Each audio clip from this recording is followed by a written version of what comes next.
Friends నాస్కి welcome. అందరూ ఎలా ఉన్నారు? అందరూ బాగున్నారా? అందరూ బాగున్నారు. నేను మా మమ్మీ ఉన్నాను. ఈరోజు ఏంటంటే పప్పు చారు.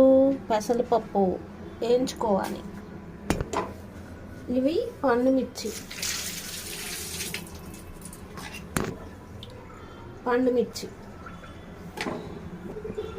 ఇలా పప్పు వేయించుకోవాలి.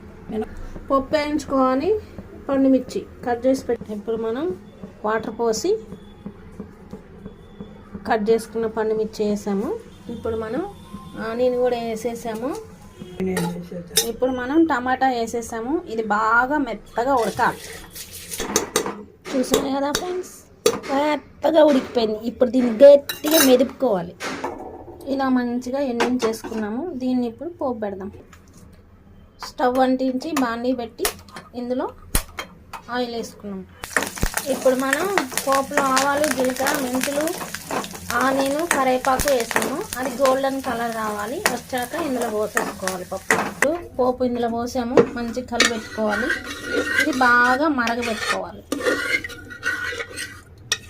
చూసారు కదా, ఎంతో టేస్టీ పెసరపప్పు పండుమిర్చి పప్పు చారు చాలా బాగుంటుంది. మీరు కూడా ట్రై చేయండి. ఎలా ఉందో కామెంట్ బాక్స్లో పెట్టండి. కొత్తగా చూసేవాళ్ళు సబ్స్క్రైబ్ చేసుకోండి, లైక్ చేయండి, పక్కనే ఉన్న బెల్లని కొట్టండి. Tata, bye bye. మరో టేస్టీ వంటతో మళ్ళీ కలుద్దాం. Bye bye, see you.